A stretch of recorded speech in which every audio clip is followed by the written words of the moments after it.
Hello mga mi! For today's video nga magagawa nga ako ng dessert na masarap. Anyways mga mi, tuwing nga nagbabantay nga ako dun sa school, ay ito nga yung palagi mga pinabibili nitong Two Voice ko. Kaya naman naisipan ko ang gumawa nito dito sa bahay. Sa murang halaga nga mga mi, makakagawa ka na nga nitong simpleng dessert na to.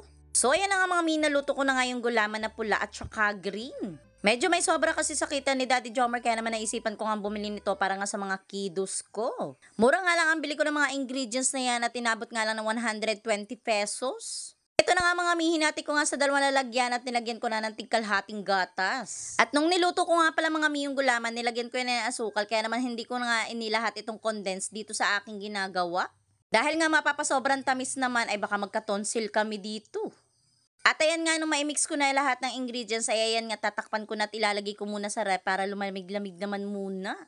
At after nga namin mananghalian itong at binigyan ko na nga sila para matikman na nga nila at sobrang happy naman talaga nila. Simpleng bagay nga lang itong mga mi pero napakasaya na talaga ng mga junakis ko. Abay, pandalawang araw din nila itong meriendahin. Salamat po, Mama. Mama.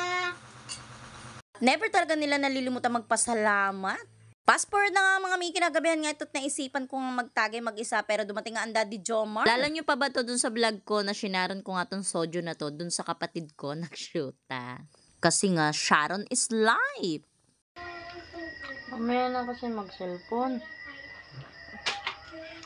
Sabi ko nga dito sa asawa ko, mamaya na naman mag-cellphone at paano naman makakapag-banding ng maganda kung nagsi-cellphone siya habang tumatagay kami. Kaya pagkatapos ng Nomo, alam nyo na. Char! Yun lang. Bye!